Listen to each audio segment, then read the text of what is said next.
Assalamualaikum warahmatullahi taala wabarakatuh. Selamat sejahtera kepada semua pendengar yang dikasihi sekalian. Hari ini saya akan berkongsi mengenai soalan rumusan KSSM. Susah ke? Sebenarnya bergantung kepada pemikiran, pemikiran seseorang. Oleh itu, jom belajar BM bersama Cikgu Syakir. Baiklah, terlebih dahulu kita lihat apakah perbezaan dan persamaan antara format KSSM dengan KBSM. Kita lihat persamaan terlebih dahulu. Untuk soalan rumusan, markah yang diberikan tetap sama. 30 markah. Besar tu 30 markah. Untuk patah perkataan pula, tidak lebih daripada 120 patah perkataan. Sedikit sahaja 120 patah perkataan dapat 30 markah. Ruginya kalau tak rebut markah ni. Sekarang kita lihat apakah perbezaan antara format KSSM berbanding dengan format KBSM. Pertama, dalam format KSSM, soalan rumusan dikeluarkan di bahagian C, berbanding KBSM buka-buka soalan terus ada di bahagian A. Kedua, KSSM soalan rumusan tidak berhubung kait dengan soalan pemahaman. Berbeza pula dengan KBSM. Kalau anda pernah jawab soalan KBSM, lepas sahaja jawab soalan rumusan, anda lihat soalan 2A. Pasti berkaitan dengan soalan rumusan yang telah anda baca. KSSM tidak. Tak ada lagi soalan berkaitan. Ketiga, KSSM bahan yang diberikan 2 atau 3 bahan. Berbanding KBSM hanya diberikan 1 bahan, iaitu petikan. KSSM pula, kehendak atau fokus tidak dinyatakan. Tak diberitahu apakah yang dikehendaki oleh soalan. Berbeza dengan KBSM, kehendak atau fokus dinyatakan dengan jelas. Kalau anda baca soalan KBSM, atas tu dia akan tulis, baca petikan di bawah dengan teliti. Kemudian, nyatakan faktor-faktor berlakunya masalah buli dan langkah mengatasinya. Dan adalah sambungannya. Faktor tu anda kena cari dalam petikan. Langkah anda kena fikir sendiri. Tapi dalam KSSM tak ada. KSSM baca petikan di bawah dengan teliti, kemudian buat satu rumusan yang panjangnya tidak lebih daripada 120 patah perkataan. Wow, macam pembaca berita pula saya. Itu saja arahan yang diberikan. Tiada lagi arahan lain. Macam mana nak tahu? Anda kena fikir sendiri selepas baca dengan teliti. Seterusnya, jumlah perenggan tidak dinyatakan bagi KSSM berbanding KBSM, kebiasaannya 4 perenggan. Kebiasaan 4 perenggan iaitu pendahuluan, isi tersurat, isi tersirat dan perenggan penutup. KSSM boleh jadi sampai 5 perenggan. Nanti anda boleh lihat contoh yang telah saya sediakan selepas ini. Seterusnya, KSSM hanya melibatkan isi tersurat. Berbeza dengan KBSM melibatkan isi tersurat dan tersirat. Apa itu tersurat? Tersurat merupakan isi yang telah dinyatakan, yang telah diberikan dalam bahan. Manakala tersirat, anda perlu fikirkan sendiri. Berapa jumlah isi yang mencukupi, cikgu? Sama, KSSM maupun KBSM, kedua-duanya memerlukan 8 isi. Cuma KSSM 8 isi, kesemuanya isi tersurat. Berbeza KBSM, kebiasaannya 6 isi tersurat, 2 tersirat, ataupun 5 tersurat dan 3 tersirat. Yang penting mencukupkan 8 isi. Tetapi saya sering kali mencadangkan kepada pelajar-pelajar saya untuk memberikan lebih isi, biasanya 9 isi, sebagai persediaan langkah sekiranya salah satu isi tersalah ataupun tidak lengkap. Okey? Boleh? Jelas tentang perbezaan dan persamaan? Jom kita lihat mengenai pemarkahannya pula. Okey? Pemarkahan ini mungkin ramai yang telah tahu kerana hampir sama sahaja dengan penyemakan untuk KBSM, tapi saya akan jelaskan juga. Untuk pendahuluan diberikan 2 markah. Tengok sebelah kiri pemarkahan. Pendahuluan 2 markah.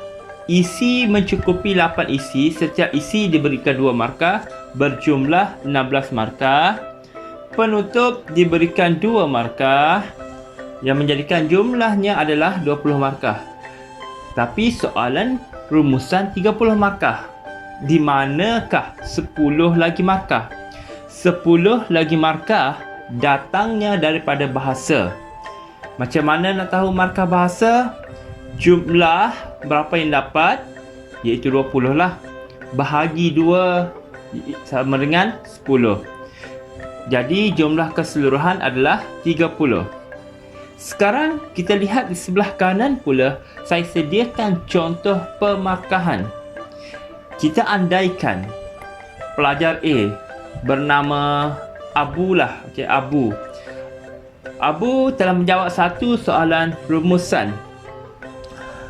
Pendahuluannya tidak lengkap, dia dapat 1 markah. Isi yang dijumpai ditemui 6 isi, didarabkan dengan 2 bersamaan 12 markah. Penutup pula, dia berjaya menghasilkan penutup yang baik, diberikan 2 markah, berjumlah 15 markah. Untuk mendapatkan markah bahasa, jumlah terkumpul tadi dibahagikan dengan 2.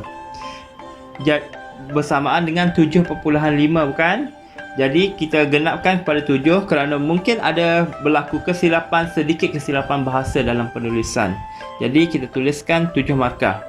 15 ditambahkan dengan 7 bersamaan dengan 22 markah.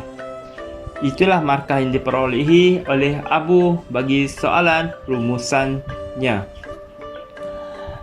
Baiklah, kita lihat kepada cara untuk menjawab soalan rumusan. Anda masih bersama saya? Kekalkan fokus, okey? Video ini tidak panjang, tetapi mungkin membantu anda mendapat 30 markah. Okey, cara menjawab. Pertama, anda mesti baca bahan yang diberikan dengan teliti. Sebelum baca, sediakan biasanya 2 ataupun 3 highlighter ataupun pen berwarna yang berbeza, 3, untuk menandakan isi yang anda temui. Kedua, soalan petikan mengandungi 2 atau 3 fokus. Sila cari dan tandakan dengan pen yang berbeza warna. Ingat, bila diberikan petikan, tak akan satu fokus. Memang akan ada 2 fokus sekurang-kurangnya.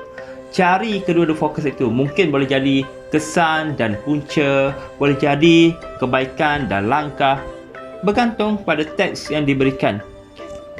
Jika anda jumpa pertama kesan, gunakan pen, contohnya oranye lah. Jumpa kesan yang kedua, oranye lagi. Kesan yang ketiga, oranye lagi. Tiba-tiba anda jumpa kebaikan, tukar pen berwarna lain, biru pula, supaya anda dapat bezakan mana kebaikan, mana kesan. Okey, mana kebaikan, mana punca, mana akibat, semua itulah anda dapat bezakan. Seterusnya, ketiga, asingkan isi mengikut fokus dan bahan yang diberikan berdasarkan jadual yang diberikan. Ada saya sediakan satu kotak rumusan yang saya hasilkan. Kotak rumusan itu anda boleh gunakan. Lepas ni kita tengok kotak rumusan. Keempat, ingat untuk soalan KSSM diberikan 2 ataupun 3 bahan. Setiap bahan pasti ada isi. Pasti ada isi. Anda kena baca dan fahami. Mungkin bahan tersebut dalam bentuk pantun. Jadi anda kena fahamlah apa yang pantun cuba sampaikan. Mungkin sajak. Dalam sajak itu anda kena fahamlah apa yang cuba disampaikan. Dan yang kelima, hasilkan penulisan berdasarkan susunan berikut. Pertama, pendahuluan satu ayat sahaja. Cara binaannya saya akan ajar selepas ini. Kedua, perenggan kedua, fokus pertama. Okey, biasanya isi yang paling banyak dinyatakan berkaitan dengan contohnya kesan. Kesan lah tu. Fokus yang pertama. Fokus kedua, isi yang lebih sedikit terhad. Fokus ketiga, mungkin ada, mungkin tiada. Bergantung kepada soalan. Okey. Dan penutup juga satu ayat juga saya akan ajar selepas ini. Okey. Jom kita lihat kotak rumusan. Okey, ini adalah kotak rumusan secara keseluruhan. Saya terpaksa potong kotak tersebut kerana terlalu panjang, tak muat dengan slide saya. Okey, anda dapat lihat pendahuluan di atas, lepas tu bahan 1, bahan 2, bahan 3 jika ada, diakhiri dengan penutup. Okey, di setiap bahan ada fokus 1, fokus 2, fokus 3. Ini adalah kotak kosong ya.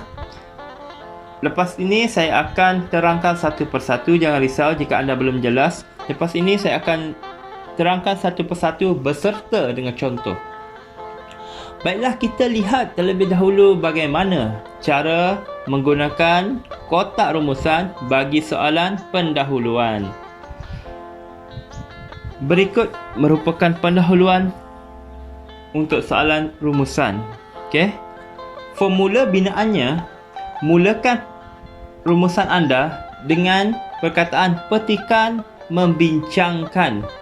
Lepas tu masukkan fokus 1 dan fokus 2. Diikuti dengan tema.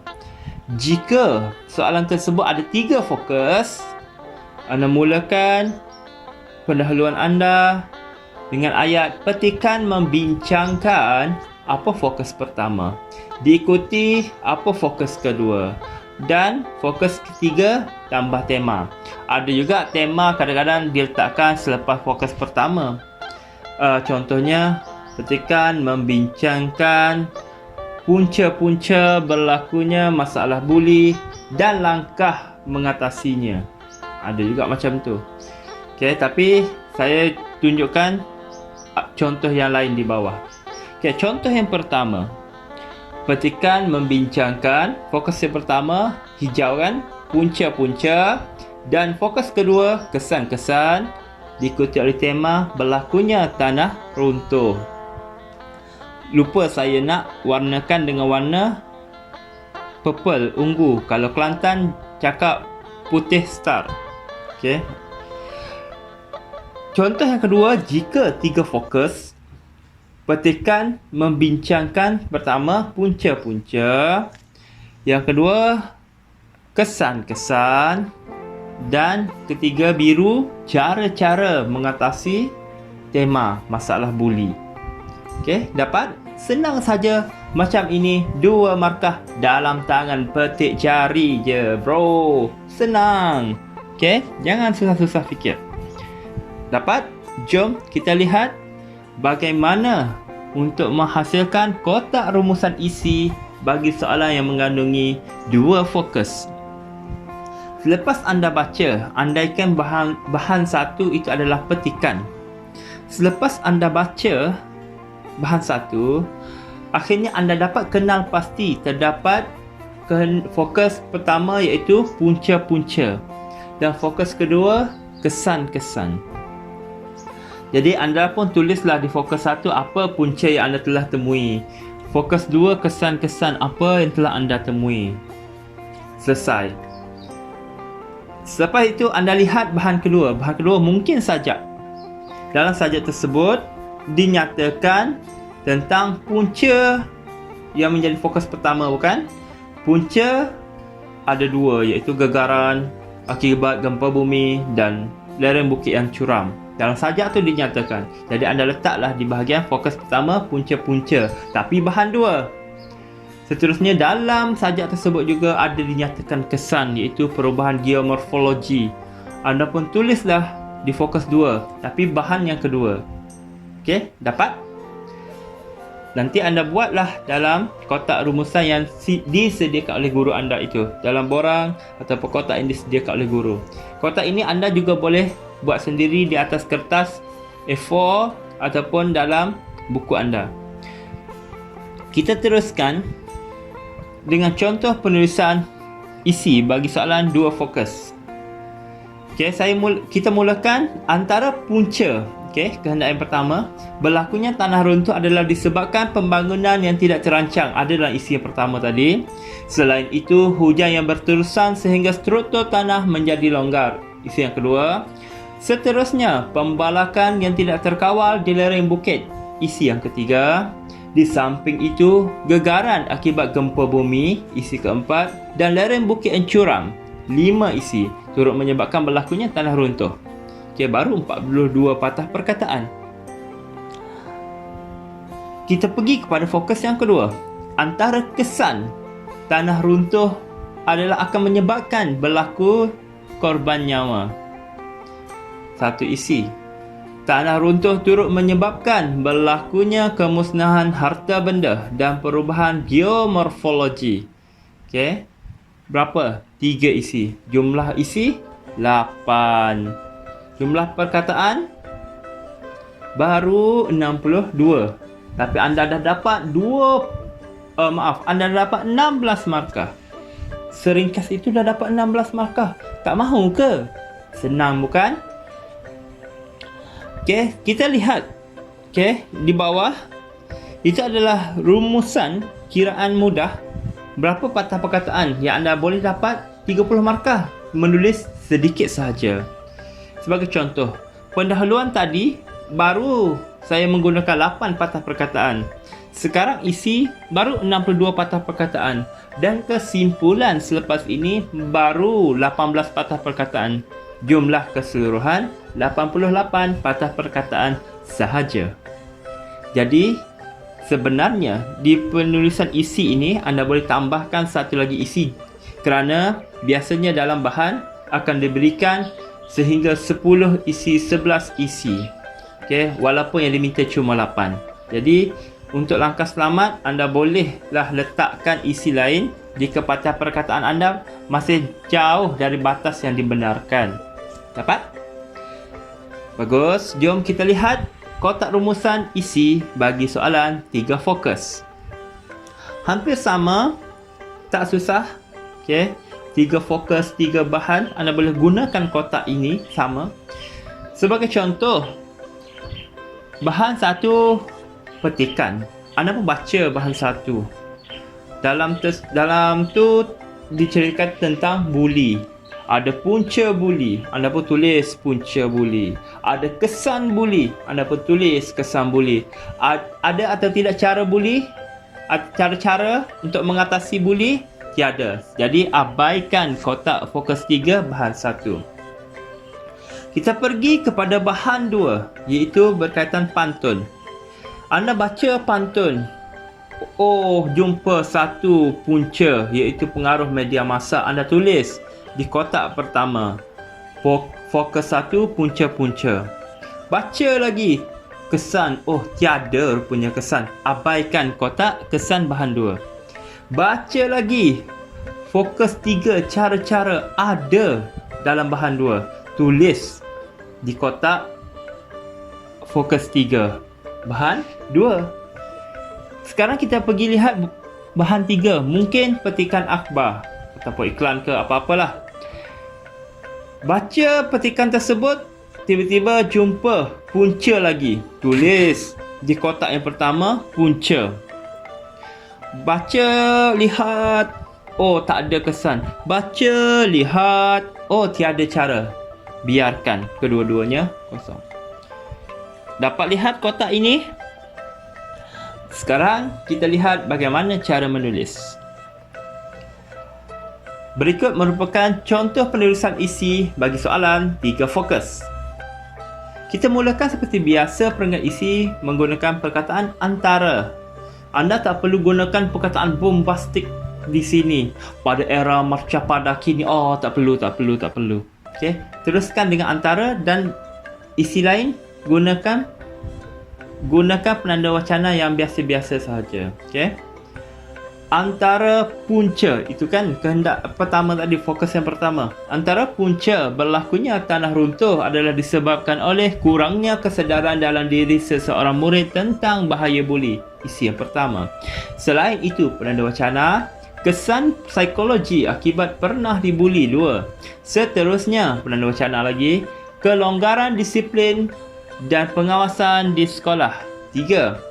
Di samping, ini adalah ayat yang digabungkan isi, di samping pengaruh televisyen dan media massa. 4. Tambahan pula, penanda wacana, kegagalan ibu bapa mendidik anak-anak turut menjadi punca buli. 5 isi dalam perenggan pertama berkaitan dengan punca. Kita lihat perenggan kedua.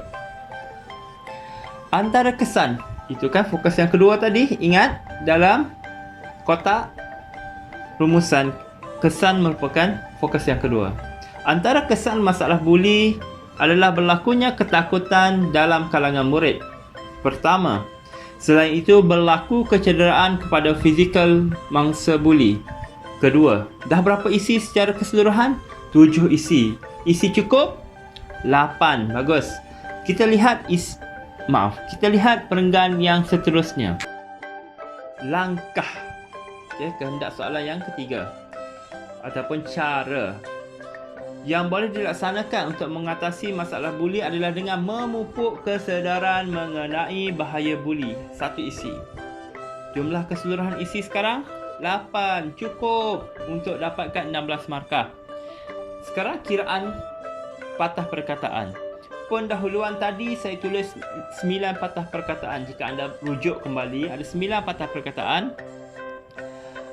Penulisan isi ini mengandungi 75 patah perkataan, manakala kesimpulan selepas ini ada 15 patah perkataan. Ada 99 patah perkataan sahaja, tak cecah lagi 100. Tapi anda dah mampu dapat sampai 30 markah, 29 markah. Senang bukan? Bahkan di soalan penulisan isi ini anda masih boleh tambah isi lain. Cuma kena ingat, jika ada 3 fokus, ketiga-tiga fokus ini mesti disentuh. Dan jika ada 3 bahan, ketiga-tiga bahan ini mesti disentuh isinya. Okey, tak boleh tinggal satu. Contohnya anda jumpa banyak isi di bahan 1, anda jumpa isi sedikit di bahan 2, tapi anda tak pandai cari di bahan 3. Jadi akan ada sedikit masalah lah.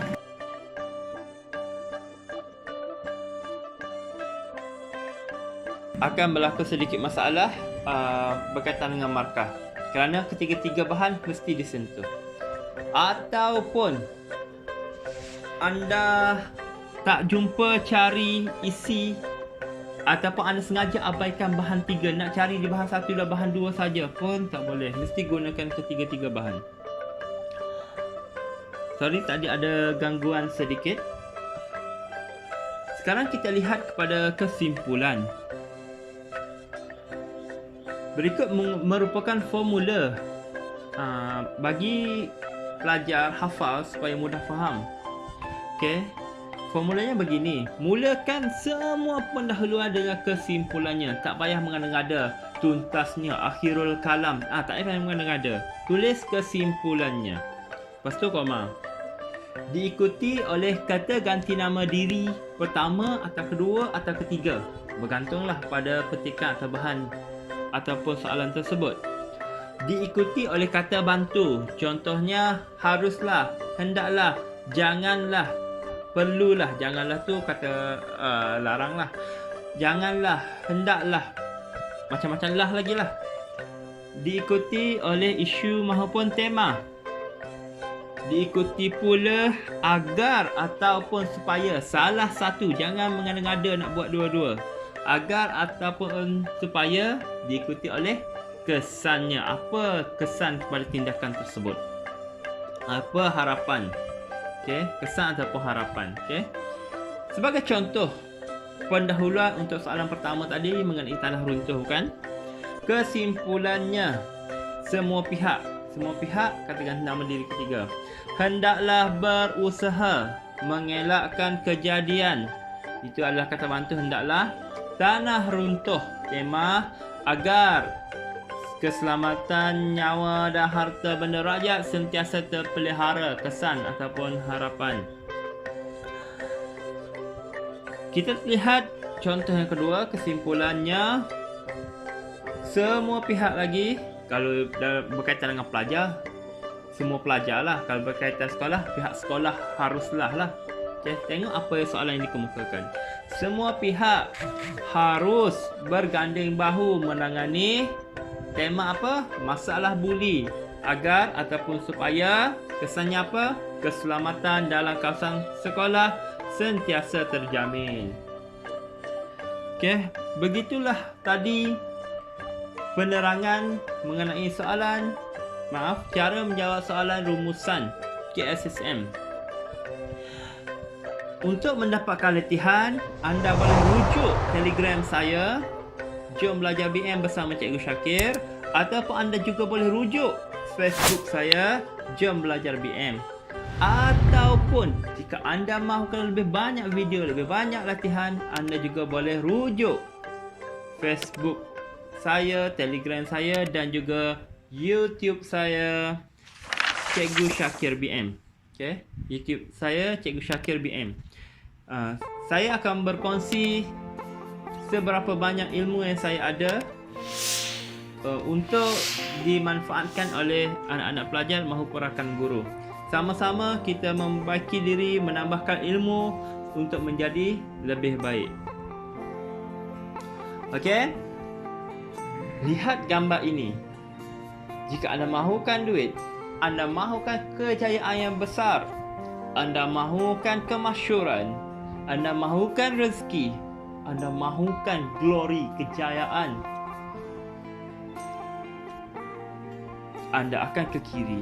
Tapi jika anda sekadar ingin bersenang-senang, bersantai-santai, menikmati air gelongsor yang sejuk, anda ke kanan. Tengok, confuse kartun tu, nak pilih kanan ke kiri. Ke kiri banyak masalah. Tapi ingat, bersusah-susah dahulu, bersenang-senang kemudian. Kerana semuanya berkaitan dengan effort, usaha anda. Apabila anda berusaha, rezeki anda akan bertambah. Kalau anda sekadar bersantai, contohnya anda banyak duit tapi anda malas, duit pun, gunung pun, kalau hari-hari kita cangkul, boleh runtuh gunung. Ini kan duit, hari-hari belanja, hari-hari pakai tanpa tambah pun habis. Jadi anda mesti berusaha untuk dapatkan 5 perkara di sebelah kiri. Jangan sekadar bersantai-santai menikmati air yang sejuk, pada akhirnya anda bersusah payah, merempak cari duit tak ada. Kerana apa? Kerana malas, terlalu selesa.